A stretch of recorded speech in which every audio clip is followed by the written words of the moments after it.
DP sir, आपको बहुत बहुत स्वागत है मनी 9 के समिट में। और हम पहली शुरुआत 50 लाख करोड़ की संख्या के साथ कर रहे हैं, और इसलिए क्योंकि जैसा गौरव ने कहा, हम सबके दिमाग में ये बड़ा नंबर है कि भारत में 50 लाख करोड़ का म्यूचुअल फंड का AUM, छोटे और मझोले बड़े निवेशकों का फंड शामिल है। हम कई तरीके की चर्चाएं करेंगे, पर पहला सवाल 50 लाख करोड़ तक आने में जितना समय लगा, इसको दोगुना होने में कितना समय लगेगा?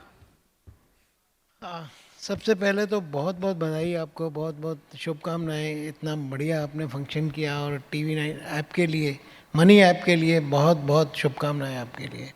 ये बहुत ज़रूरत है, और ये इसके साथ जुड़ा हुआ क्वेश्चन जो आपने सवाल किया, इसके साथ जुड़ा हुआ ही क्वेश्चन है, क्योंकि ये जो म्यूचुअल फंड का सफ़र 50 लाख करोड़ तक का है, ये बहुत मुश्किल भी रहा, अच्छा भी रहा, क्योंकि सबसे ज़्यादा ज़रूरत क्या रहती है? एक फाइनेंशियल एजुकेशन की। कोई हाथ पकड़ के साथ लेके चले, कोई सारथी होना चाहिए। तो उस सारथी होने की दिशा में अगर ये जो 50 लाख करोड़ में, अगर मैं कहूँ कि हमारी मेहनत के अलावा मार्केट की मेहनत, हमारे देश की जो ग्रोथ है, उसकी वजह से जो ये बढ़ोतरी हुई नंबर में, ये सिर्फ ऐसा नहीं है कि 50 लाख करोड़ लोगों ने डाला है। 50 लाख करोड़ की वेल्थ क्रिएट हुई है over the period of time with the market gain. ये जो अगर आज मैं बोलूँ कि 1 साल पहले ये 40 लाख करोड़ था और आज 50 लाख करोड़ हो गया है, तो ऐसा नहीं है कि 10 लाख करोड़ और पैसा आ गया है। पैसा 2 लाख करोड़ ही आया होगा, 8 लाख करोड़ की बढ़ोतरी, बिकॉज ये इंस्ट्रूमेंट इतना बढ़िया है स्टॉक मार्केट का, उनकी मार्क टू मार्केट ग्रोथ की वजह से 7-8 लाख करोड़ हो गया, और या 5 लाख करोड़, क्योंकि डेट फंड भी है इसमें, 2 लाख करोड़ का नया पैसा आया। ओवरऑल मार्केट मूवमेंट की वजह से ये 50 लाख करोड़ हो गया, और मेरे को पूरी ये उम्मीद है कि ये 50 लाख करोड़ से 100 लाख करोड़ का जो सफ़र है, ये बहुत ज़्यादा समय नहीं लेने वाला। ये कम, मतलब ज़्यादा से ज़्यादा इस दशक में ही पूरा हो जाना चाहिए, मतलब 2030 तक हो जाना चाहिए। सर, ये फाइनेंशियल फ्रीडम समिट है, और इसलिए हमने शुरुआत की क्योंकि बड़ी संख्या हमारे सामने थी, और अभी हमारे सामने आंकड़े आए। हमारे बहुत सारे दर्शक जो हमें लाइव देख रहे होंगे इस समय टीम मनी 9 के नेटवर्क पे, उनके दिमाग में एक सवाल है, और इस सवाल को हम आज बार बार अलग अलग तरीके से जानने की कोशिश करेंगे। आपसे बेहतर इसको कोई नहीं बता सकता। एक लाइन, 2 लाइन में फाइनेंशियल फ्रीडम का मतलब क्या है भारत के लोगों के लिए, जहां पर इनकम के अलग अलग ग्रुप्स हैं आपके हिसाब से? फाइनेंशियल फ्रीडम का सबसे मतलब ये है कि जो मेरा गोल है, मेरा ऑब्जेक्टिव है, पहले तो मेरे दिमाग में वो पूरा क्लियर होना चाहिए। मेरे दिमाग में कोई किसी तरह की ये कोई दुविधा नहीं होनी चाहिए कि मेरे को क्या चाहिए। सबसे बड़ी दुविधा यही रहती है कि मेरा गोल क्या है, मेरा ऑब्जेक्टिव क्या है। तो उस गोल को अचीव करने में मेरे पास इतनी बढ़िया टूल होना चाहिए, या इतना कोई ज़रिया होना चाहिए जिसकी वजह से मैं बिल्कुल अपने आप को फ्रीडम फील करूँ। अगर आज मैं सोचता हूँ कि मेरे को आज पैसा लगाना है, तो मेरे को फ्रीडम है कि मेरे को सब कुछ मेरे को आराम से मिल जाए। मैं अपने बेडरूम में बैठ के, अपने ड्राइंग रूम में बैठ के, अपने ऑफिस के टेबल पे बैठ के, वो मेरी स्वतंत्रता है कि मैं इमीडिएटली वो पैसा डाल सकूँ। और मेरे हिसाब से ये जो आपकी मनी ऐप है, ये उसकी तरफ, ये एक फाइनेंशियल फ्रीडम की तरफ एक बहुत बड़ा ये कदम है। सर, सबको पता है कि उनके फाइनेंशियल गोल्स क्या हैं, पर एक कठिन सवाल हमारे सामने आता है कि भारत में क्रिप्टो खरीदने वाले, लॉटरी खरीदने वाले, म्यूचुअल फंड खरीदने वालों से ज़्यादा हैं। और मुझे इफ्तिखार आरिफ का एक शेर याद आता है कि दिल तो पागल है, रोज नई नादानी करता है, आग में आग मिलाता है, फिर पानी करता है। और भारत के म्यूचुअल फंड इन्वेस्टर, आम निवेशक लगभग ऐसी नादानी रोज करते हैं। कहाँ कम्युनिकेशन में, समझ में क्या असर, क्या कमी रह जाती है कि भारत के म्यूचुअल फंड निवेशकों की संख्या क्रिप्टो में और लॉटरी खरीदने वालों से कम रहती है?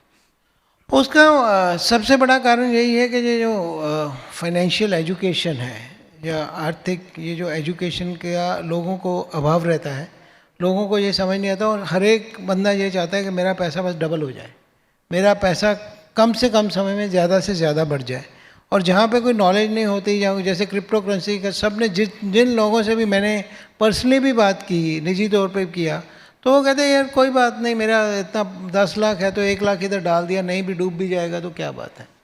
तो ये रिस्क एपिटाइट नहीं है, ये पागलपन है। तो इस पागलपन की जो ये एक रहता है कि, मतलब आपकी बात बिल्कुल सही है म्यूचुअल फंड फोलियो से ज़्यादा लोग ऐसे हैं जिन्होंने क्रिप्टो में पैसा लगाया। Mutual fund folios 4 lakh crore होंगे, सॉरी 4 करोड़ होंगे, तो ड्रीम 11 में लगाने वाले 11 करोड़ हैं। ओके, लॉटरी खरीदने वाले 15 करोड़ हैं, क्रिप्टो करेंसी में लगाने वाले बहुत ज़्यादा नंबर है। और लोगों ने पैसा फूंकने के बाद भी एक भावना रहती है कि शायद मेरा पैसा वापस बन जाएगा, दोबारा मैं लगा देता हूँ। तो उसके लिए ये एजुकेशन इज़ ए मस्ट। और ये कोई ऐसा नहीं है कि ये हिंदुस्तानी कोई चीज़ है, ये वर्ल्ड ओवर ऐसे लोग रहते हैं। जब हम जनता की बात करते हैं तो हर कंट्री में हर जगह बंदे कुछ कहीं ज़्यादा कहीं कम, परंतु हमारी चिंता ये है कि हमारे यहाँ बंदों की संख्या प्रतिशत के तौर पे भी बहुत ज़्यादा है। और क्योंकि उनको ऐसा लगता है कि ये बहुत एक आसान तरीका, परंतु अभी ये जो एक फाइनेंशियल एजुकेशन का ये अभाव था, वो अभी बहुत सी app including your app and see, वो जो कहते हैं ना कि कम्युनिकेशन आर्बिट्राज अभी नहीं रहा। पहले क्या होता था, जो लोग मुंबई में बैठे हैं, जैसे मंत्री महोदय ने भी बोला कि जो मुंबई में बैठे हैं या जो एक गांव में बंदा बैठा है या जो कोई छत्तीसगढ़ के गांव में या झारखंड में बैठा है, उसको वो नॉलेज ही नहीं होती थी। परंतु आज एक सबसे बड़ी कॉरपोरेशन के CFO को जो नॉलेज है, वो एक इंडिविजुअल को भी, जो गांव में बंदा बैठा है उसको भी अवेलेबल है। और उसको ट्रांजैक्ट करने का भी वही तरीका है। अगर आपकी ऐप की बात करें तो आपकी ऐप के, चाहे कोई व्यक्ति बॉम्बे में यूज़ कर रहा है, जब मंत्री साहब ने बोला कि मंत्री के यहाँ पे हुआ अच्छा है, परंतु ये यहाँ पे नहीं हुआ, ये तो पूरे हिंदुस्तान में हुआ। ये तो कोई व्यक्ति बैठा है, तो वो जो एक ease of doing business and ease of transacting and knowledge, whatever is available to the person in Bombay is available to the person sitting in any town across the country. So that arbitrage is over now, and going forward futuristic thought process जो हमारे देश में चल रहा है, हमारे माननीय प्रधानमंत्री जो स्टेप्स ले रहे हैं, तो उसकी वजह से मेरे को लगता है कि आने वाले जो 5 साल हैं वो बिल्कुल अलग होंगे पिछले 5 साल से, और पिछले 5 साल बिल्कुल अलग थे उसके पिछले 10 साल से। तो इससे ongoing journey, we are growing and growing with a big speed. Honestly speaking, आज ही मैं एक देख रहा था, एक जो सरकार की तरफ से ही एक जो इनिशिएटिव है, दिभाषी काइंड ऑफ ऐप, यही ऐप है कि आपको जो लैंग्वेज बैरियर था हिंदुस्तान में, वो पूरा ख़त्म करने के लिए, अगर आज मैं पंजाब से यहाँ हूँ और यहाँ से अगर मेरे को तमिलनाडु में जाके कोई किसी भाषा बात करनी है, तो अगर मैं हिंदी में बात करूँगा, तो अगर मैं हेडफोन्स वहाँ पे बैठे हुए जैसे यहाँ बैठे हैं 500 बंदों को दे दिया, they will hear everything in Tamil ji. Okay, तो ये जो चीज़ें हैं ये आज की डेट में तो लगता है कि इनोवेटिव हैं, and these are going to be very very big enablers for bringing our country together. जो हिंदुस्तान के हर कोने में लोग बैठे हैं वो हर तरह के काम कर सकें, और ये जो 140 करोड़ की हमारी पॉपुलेशन है and the youth power which is there in the country, they will make India a विकसित देश वेरी वेरी सून। सर, देश के सबसे बड़े और प्रमुख म्यूचुअल फंड को मैनेज करते हुए आपने भी महसूस किया होगा, हमने भी महसूस किया, और आंकड़े भी बताते हैं कि भारत का जो लो इनकम ग्रुप है, कम आय वाला ग्रुप है, उसमें म्यूचुअल फंड की पहुंच, पेनिट्रेशन, समझ, जानकारी सबसे कम है। और अब ये चर्चा सबके दिमाग में है, सब जगह चर्चा में है कि अगर हम म्यूचुअल फंड में एंट्री बैरियर्स को थोड़ा सा कम कर दें, माइक्रो सिप की जो चर्चा हो रही है, 500 रुपये तक की सिप को हम शुरू कर सकें या उसे प्रमोट किया जा सके, तो क्या आपको लगता है कि पेनिट्रेशंस बढ़ाए जा सकते हैं लो इनकम ग्रुप में, जिन्हें फिनेंशियल सिक्योरिटी की ज़रूरत सबसे ज़्यादा है? हमारे पर्सनल फाइनेंस सर्वे ने भी ये पाया कि मैक्सिमम वही लोग क्रिप्टो या लॉटरी में लगा रहे हैं जो लो इनकम ग्रुप से हैं। तो अगर ये कदम आगे लिया जाए, और इसमें किस तरीके की चुनौतियाँ हैं अगर हम माइक्रो सिप की तरफ बढ़ेंगे तो? नहीं, बिल्कुल सही कह रहे हो, और इसकी ये संभावना भी है और ये एक सच्चाई भी बनेगा, क्योंकि अगर आपने देखा होगा तो पीछे जो हमारी रेगुलेटर हैं, सेबी की चेयरपर्सन, इन्होंने भी बात की कि हमें 250 रुपये की सिप शुरू करनी है। और सच्चाई में तो ये है कि वो 250 की सिप आज भी अवेलेबल है, ऐसा नहीं है कि अवेलेबल नहीं है, परंतु क्योंकि उसकी जो इकोनॉमीज़ हैं वो आज की डेट में सूटेबल नहीं है। पर जिस तरह से टूल्स आ रहे हैं, जिस तरह से अगर यूपीआई पेमेंट हो जाएगी, उसकी कॉस्ट कम कर दी जाएगी, जिसकी तरफ हमारा रेगुलेटर एक निरंतर तौर पर उस पर काम कर रहे हैं। क्योंकि आज की डेट में एक एसआईपी को मैनेज करने के लिए खर्चा जो है 35 रुपये है, और अगर मैं 250 रुपये की कोई या 500 रुपये की हम एसआईपी करते हैं तो एवरेज मनी 500 रुपये आने से 6,000 रुपया आया, और 6,000 में एवरेज लगाएं तो 3,000 रुपये आया। तो अगर 12 एप्लीकेशन 12 SIP का 35 रुपये के हिसाब से खर्चा करें तो 400 के करीब खर्चा होता है। और ये जो 3,000 रुपये है, इसके ऊपर जो पूरी फीस जो म्यूचुअल फंड चार्ज कर सकते हैं as per regulation is only 30 to 40 rupees. और 30-40 रुपये आप उनसे फ़ीस लेके 400 रुपये का खर्च करना वो एक फाइनेंशियली वायबल नहीं था। परंतु रेगुलेटर ने सिर्फ बात ही नहीं की, उन्होंने इसकी तरफ ध्यान भी दिया है। UPI पेमेंट जो कि एक पब्लिक इंफ्रास्ट्रक्चर है उसको यूज़ करके, और जो स्टेक होल्डर्स हैं उसमें उनसे बात करके कि किस तरह से इसकी जो कॉस्ट है उसको कम करके इसको एक पूरे देश में, जैसे जनधन एक बहुत बड़ा कदम था, ये जो मोदी सरकार जब 2014 में आई थी, तो अभी 2024 में मेरे ख्याल में जन निवेश का आगाज़ होगा। और जन निवेश का आगाज़ ऐसे ही होगा कि इसकी कॉस्ट कम करके, और पूरे हिंदुस्तान में जो लो लेवल वाले लोग हैं वो जब म्यूचुअल फंड में पैसा डालेंगे, तो आज की डेट में प्रॉब्लम वही है कि लो इनकम को सर्विस करने के लिए व्यक्ति नहीं है।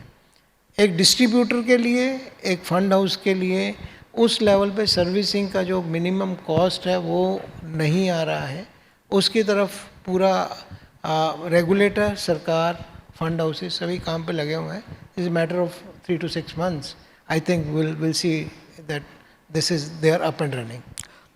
एक म्यूचुअल फंड के निवेशकों के कामकाज के तौर तरीकों में और उनके बिहेवियर में एक चीज़ देखी गई हाल फिलहाल के वर्षों में कि वो कहीं ना कहीं स्टॉक इन्वेस्टिंग को की कॉपी करते हैं, उसको इमिटेट करते हैं, नकल करने की कोशिश करते हैं। हमारे सर्वे ने भी बताया और बाकी डेटा भी बताते हैं कि म्यूचुअल फंड में लंबे समय तक कंपाउंडिंग का फ़ायदा लेकर रुकने का धैर्य ही नहीं है निवेशक में।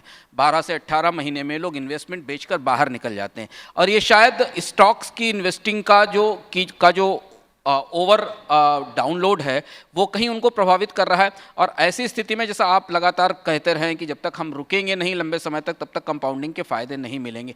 ये चूक क्यों हो रही है, और यह इसमें समस्या केवल कम्युनिकेशन की है या म्यूचुअल फंड्स की तरफ से भी कुछ डिस्ट्रीब्यूशन की समस्याएं हैं, जिससे कि हम म्यूचुअल फंड को एक लॉन्ग टर्म इन्वेस्टमेंट की जगह शॉर्ट टर्म स्टॉक ट्रेडिंग जैसे प्रोडक्ट की तरह बेचने लगे हैं? ये बहुत ही एक बहुत इंटरेस्टिंग सवाल है। इसमें क्या है कि शायद कुछ हद तक सबसे पहले तो मैं अपने ऊपर लूँगा म्यूचुअल फंड इंडस्ट्री और डिस्ट्रीब्यूटर्स का भी एक बहुत बड़ा हाथ है। क्योंकि जब हम किसी को इक्विटी इन्वेस्टमेंट करने की सलाह देते हैं तो हम ये कहते हैं कि देखिए आप इक्विटी में पैसा लगाइए, इक्विटी में पैसा बनेगा अगर आप 3 से 5 साल तक बने रहोगे। परंतु साथ ही में हम ये भी एक घोषणा कर देते हैं कि जब भी आपको पैसा चाहिए हो वापस ले लो। तो हम कॉन्ट्राडिक्टरी स्टेटमेंट दे देते हैं। एक तरफ तो हम कहते हैं कि आप 3 से 5 साल के लिए लगाइए, दूसरी तरफ कहते हैं जब चाहिए तो ले लेना। तो लिक्विडिटी हम बहुत ज़्यादा बेच देते हैं। और पिछले 5-6 साल में जब कि मार्केट की रफ्तार सिर्फ एक तरफ ही रही है कि बढ़ती ही जा रही है, तो सब व्यक्ति, हर व्यक्ति जिसने 6 महीने के लिए भी लगाया, 8 महीने के लिए लगाया, उनको ज़्यादा तौर पे ऐसा लगा कि पैसा बन जाता है। तो एक प्रैक्टिस बन गई कि ऐसा कोई ज़रूरी नहीं है कि लंबे समय के लिए लगाना चाहिए। तो उसके लिए एक बहुत बड़ा एजुकेशन प्रोग्राम करना बहुत ज़रूरी है। लोगों को समझाना ज़रूरी है कि कंपाउंडिंग तभी होगी अगर आप बने रहोगे। मैं आपको एक और आंकड़ा देता हूँ। हम लोग अक्सर देखते रहते हैं कि हिंदुस्तान में 18,000 करोड़ की SIP हो गई, 16,000 करोड़ की SIP हो गई। तो उस हिसाब से देखा जाए तो इस वर्ष में अभी 10 महीने निकल चुके हैं, तो 16,000 का भी अगर मैं एवरेज लूँ तो 1,60,000 करोड़ तो सिर्फ SIP के ज़रिए आना चाहिए था। परंतु जब मैं पूरा आंकड़ा देखता हूँ जिसमें NFO भी आए हैं, जिसमें लमसम पैसा भी आया है, तो कुल मिला के वो 1,50,000 करोड़ है। तो इसका मतलब क्या है कि लोग जो SIP कर रहे हैं, SIP चल रही है परंतु जितना पैसा इकट्ठा हुआ उसको निकाल भी रहे हैं, तो उसको एक सेविंग बैंक अकाउंट की तरह यूज़ कर रहे हैं, वो जो कि बहुत ही गलत सोच है। उसकी वजह से क्या हो रहा है कि ठीक है ज़रूरत है, तो अगर आपको लगता है कि आपको कोई लिक्विडिटी की ज़रूरत है, park that money in arbitrage fund और लिक्विड फंड और saving bank account of the bank. परंतु अगर जो पैसा इक्विटी में लगा रहे हो उतना ही लगाना चाहिए जिसको आप 3 से 5 साल तक रोक सकते हो।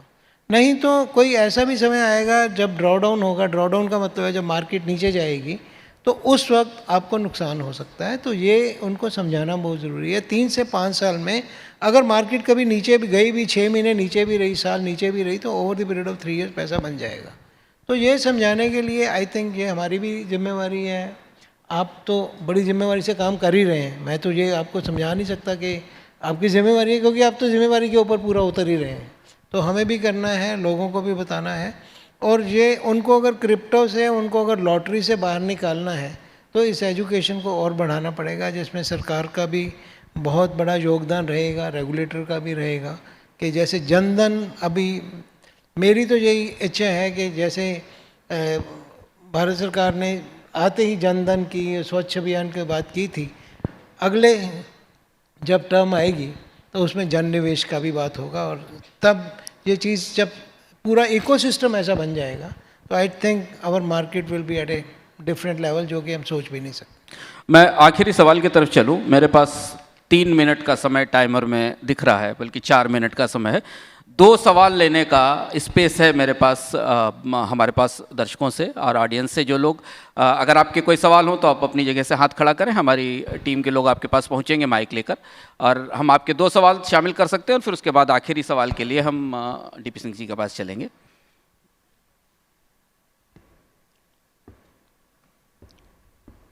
कोई सवाल लेना चाहते हैं? हाँ, 2 सवाल यहाँ से बीच की टेबल पे। आप अपना परिचय भी दें और सवाल को संक्षिप्त और छोटा रखें, प्रश्न को। जी, मेरा नाम गजेंद्र देवड़ा है, मैं साठे कॉलेज में प्रोफेसर हूँ। सर, जैसा आप बता रहे थे कि लॉटरी में या और दूसरी चीज़ों में जो है भारतीयों का पैसा जा रहा है, या वो लोग वहाँ अट्रैक्ट हो रहे हैं, मगर उन लोगों का क्या जो पढ़े लिखे हैं और जिनके पास पैसा है, वो आज भी शायद बैंक, पोस्ट ऑफिस या सोना इसको ज़्यादा सुरक्षित समझते हैं। एक सवाल और हम ले लेते हैं, फिर दोनों सवालों के एक साथ उत्तर लेंगे। आप सर, आपका भी कोई प्रश्न था? जी।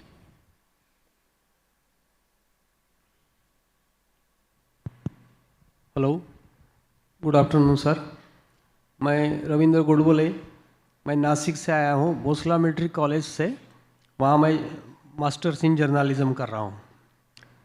तो मेरा सवाल ये था, जैसे अभी आपने कॉमन लोगों के लिए एसआईपी की बात करी है अपने अभी, उसी तरह से जो व्यापारी लोग हैं, जो डे टू डे व्यापार में अपने दिन भर मशगूल रहते हैं, उन लोगों को भी अगर ऐसे एसआईपी जैसी अगर आदत डालनी है तो किन उपायों को आप सुझाएंगे? सर, 2 सवाल सबसे पहले देवड़ा साहब का सवाल लेता हूं मैं। देवड़ा साहब, ये जो आपने बात कही कि हम बहुत पढ़े लिखे लोग हैं जो बैंक, देखिए बैंक में पैसा डालना कोई गलत बात नहीं है, क्योंकि बैंक में जो पैसा होता है 2 तरह का पैसा होता है। एक तो आप ट्रांजैक्शन के लिए डालते हो, एक दूसरा होता है कि जो आप डिपॉजिट देते हो। और आज की डेट में अगर आपका पैसा, आपका टैक्स जो स्लैब है वो निचले स्तर पे है, जहाँ आपको टैक्स नहीं लगता, तो बैंक में पैसा लगाने की कोई वो ऐसा कोई गलत नहीं है, क्योंकि उसमें आपको लिक्विडिटी भी है, सेफ्टी भी है, कोई उसमें कुछ भी गलत नहीं है।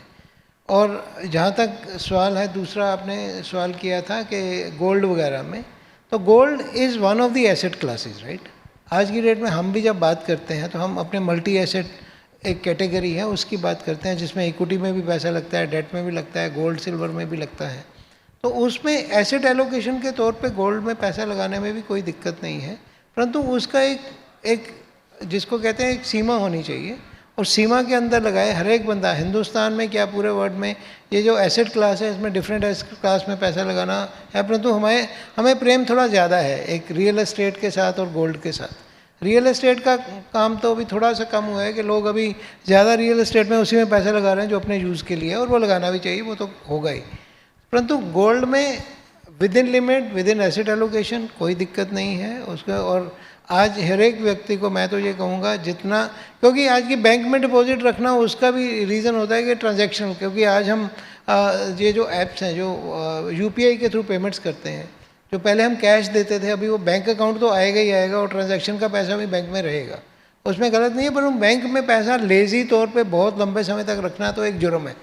अगर आपके पास लाखों रुपए अगर सेविंग बैंक में पड़े सड़ रहे हैं, तो उसमें बैंक पैसा बना रहा है आपके पैसे के ऊपर, तो आप खुद पैसा नहीं बना पा रहे। तो उसके लिए बहुत सी यहाँ पे हैं, लिक्विड फंड्स हैं, आर्बिट्राज फंड्स हैं, जो आपको लंबे समय के नहीं, और कुछ हिस्सा, हम ये तो नहीं कहते कि जितना सारे का सारा इक्विटी मार्केट में लगा दो, कुछ हिस्सा 20-25% इक्विटी में ज़रूर लगाना चाहिए। वही काम जो ये अपने TV9 या और लोग या जितने भी इंटरमीडिएट्स कर रहे हैं, वो एक बड़ा काम है, परंतु इसको पूरी जनता तक ले जाने में थोड़ा टाइम लगेगा। डीपी सिंह के सवाल का उत्तर मैं आपको संक्षेप में बताऊं। DP Singh ji multi asset funds के काफ़ी पक्षधर हैं और वे चाहते हैं कि लोग अपनी शुरुआत मल्टी एसेट फंड से करें, जिससे कि उनकी रिस्क भी कवर रहे और उनको गोल्ड और बाकी सारी सिक्योरिटीज़ में, एसेट्स में फ़ायदा मिल सके निवेश का। और दूसरी बात यह कि जो जिन छोटे इन्वेस्टर्स के लिए, छोटे उद्योगों के लिए उन्होंने कहा कि वो बहुत सारे डेट फंड और ऐसे फंड्स हैं जहाँ छोटे समय के लिए अपना पैसा रख सकते हैं। आखिरी सवाल और उसके बाद हम इसे गोडबोले साहब का, सर ये जो मझोले व्यापारी हैं इन सब के लिए भी SIP में की, जो ऐसा नहीं है कि ये सिर्फ सैलरीड बंदों के लिए है, और बहुत से व्यापारी लोग जो इसको कर भी रहे हैं, और उनके लिए तो और भी बहुत सी, जैसे हमारे लिक्विड फंड हैं या अल्ट्रा शॉर्ट टर्म फंड हैं, या जो उनका व्यापार का पैसा होता है SIP को छोड़ के भी, उसमें भी म्यूचुअल फंड में बहुत सारी ये चीज़ें अवेलेबल हैं। परंतु आपका ये जो शायद आपके दिमाग में है कि व्यापारी लोग नहीं कर रहे, ऐसा नहीं है, काफ़ी लोग कर भी रहे हैं, परंतु इम्प्रूवमेंट बहुत ज़्यादा इससे ज़्यादा हो सकती है, उसके ऊपर काम चल रहा है। सर आखिरी सवाल फिनेंशियल फ्रीडम से जुड़ा हुआ। भारत में लोग वेल्थ क्रिएशन से ज़्यादा गोल बेस्ड इन्वेस्टिंग पसंद करते हैं, क्योंकि भारत के लोग अलग अलग इनकम ग्रुप के हैं और उनके जीवन के कुछ अपने लक्ष्य हैं, उन लक्ष्यों के हिसाब से वो निवेश करते हैं। भारत का म्यूचुअल फंड अपने क्लासिफिकेशन में एसेट ड्रिवन है, एसेट्स के आधार पर इन्वेस्टमेंट किया जाता है। कैसे गोल बेस्ड इन्वेस्टिंग को एसेट बेस्ड इन्वेस्टिंग से जोड़ा जाए, ये सबसे बड़ा चैलेंज है। जब आप किसी भी म्यूचुअल फंड, जब हमारे कार्यक्रमों में लोग आते हैं और वो पूछते हैं कि हमको अपने फ्यूचर के गोल के लिए निवेश करना है, तो हम उनको उन एसेट्स के बारे में बताते हैं, जिन एसेट्स के बारे में और उनके एसेट्स की जो टेक्निकलिटीज़ हैं उनकी उन्हें जानकारी नहीं है। ये कैसे क्रिटिकल गैप फिल किया जाए, आखिरी सवाल है। ये देखिए, ऐसा होता है कि हर एक goal, medium term, short term, long term goal, 3 तरह के होते हैं। कि शॉर्ट टर्म गोल तो हो सकता है कि मैंने एक मकान बेचा, पर मेरे को पता है कि अगले 6 महीने में मेरे को ख़रीदना है, तो उस पैसे को, मेरा गोल 6 महीने में है कि मैंने एक मकान बेचा, दूसरा ख़रीदना, तो ऐसे गोल को मैं ये नहीं कह सकता कि उसको आप इक्विटी में लगा दो। ऐसे वैसे को कहाँ लगाना पड़ेगा, उसके लिए एक अलग जो है वो एसेट क्लास तो है ही, परंतु वो कितने समय के लिए है, उसके लिए मैं लिक्विड और आर्बिट्राज फंड की बात करूँगा, क्योंकि उसमें पैसा आपका गिरने का कोई चांस नहीं है। आपको रिटर्न जो है वो आज की डेट में संदर्भ में अगर बात करें तो 6 से 8% की रिटर्न आ जाएगी। तो वो गोल तो 6 महीने का है, परंतु एसेट क्लास डेट रहेगी। उसके बाद अगर आ जाए मीडियम टर्म गोल के, मेरे को मेरे बेटे की या बेटी की शादी है, जो जिसमें अगला 2 साल भी लग सकते हैं, 5 साल भी लग सकते हैं, तो परंतु मेरे को नीचे वाला 2 साल वाला लेना है, तो 2 साल के लिए मेरे को एसेट एलोकेशन करना पड़ेगा कि कुछ पैसा मैं ऐसे फंड में लगा दूं जिसमें मेरे को थोड़ा सा इक्विटी में भी लग जाए ताकि रिटर्न थोड़ा मिल जाए, परंतु इतना भी ना लगाऊं कि अगर वो पूरा गिर जाए तो मेरा पूरा मूल्य कम हो जाए। तो उसमें ये जो फंड है, balance advantage fund kind of fund, उसमें लगा देते हैं, क्योंकि 30-35% इक्विटी में रहता है, बाकी आर्बिट्राज और टैक्स का बेनिफिट भी मिल जाता है। परंतु अगर मेरा गोल है कि मेरा बच्चा अभी 5 साल का है, मेरे को उसकी पढ़ाई के लिए, उसके किसी व्यापार को शुरू करने के लिए 18 साल 20 साल का भी टाइम है, तो उसको नेचुरली, कुदरती तौर पे मेरे को 100% इक्विटी में ही जाना है। Equity is an asset class but goal is long term, तो so that is why the asset class is aligned with the goal. जितना लंबा आपका गोल है, जितना समय है, उसके हिसाब से किस एसेट क्लास में लगाना चाहिए, तो वो उस तरह से होता है। जैसे मैक्सिमम रिस्क इक्विटी में है, परंतु अगर इक्विटी में आप 5 साल से ऊपर लगाते हैं तो ये तो पूरा पिछले 70 साल का जो हमारा एक्सपीरियंस है वो यही बताता है कि अगर 5 साल से ऊपर रहते हो कभी भी आपका पैसा कम नहीं होता और अच्छी डबल डिजिट रिटर्न देता है, जो कि टैक्स एफिशिएंट भी होती है। तो इन दोनों को इस तरह से गोल बेस्ड और एसेट क्लास वाइज अलाइन करना बहुत ज़रूरी है। सत्र समाप्त करने का सिग्नल भी आ गया है, टाइम अप होने का। 2 बातें महत्वपूर्ण डीपी सिंह जी ने कही। एक तो ये कि अब जनधन के बाद जन निवेश का अभियान शुरू होना चाहिए। मनी 9 की कोशिश भी है कि अधिक से अधिक लोग वित्तीय सुरक्षा के लिए निवेश में पे आगे आएँ। और दूसरा उनका कहना था कि 50 लाख करोड़ तक आने में जितना समय लगा है उससे बहुत कम समय में अगला 50 लाख करोड़ मिल जाएगा। इसी के साथ हम इस सत्र को समाप्त करते हैं। अगले सत्र के लिए की तैयारी शुरू हो गई है। डीपी सिंह जी, बहुत बहुत धन्यवाद आपका मनी 9 के इस प्लेटफॉर्म पर आने के लिए और हमसे बात करने के लिए, लोगों के सवालों का जवाब देने के लिए। और तमाम दर्शक जो अपने सवाल हमको लगातार भेज रहे हैं, हम उन्हें अलग से किसी सत्र में शामिल करने की और पूछने की कोशिश करेंगे। धन्यवाद। Thank you DP Singh sir, thank you Anshuman sir. तो 50 लाख करोड़ की गुत्थी हम सुलझा रहे थे, आई होप वो गुत्थी सुलझी होगी। और म्यूचुअल फंड कारोबार की ग्रोथ पर आपकी जो राय है वो हम सब के लिए काफ़ी बहुमूल्य है। मैं मनी 9 के एडिटर अंशुमन तिवारी जी से आग्रह करूंगा कि वो मंच पर डीपी सिंह जी को सम्मानित करें। जोरदार तालियां एक बार डीपी सिंह जी के लिए।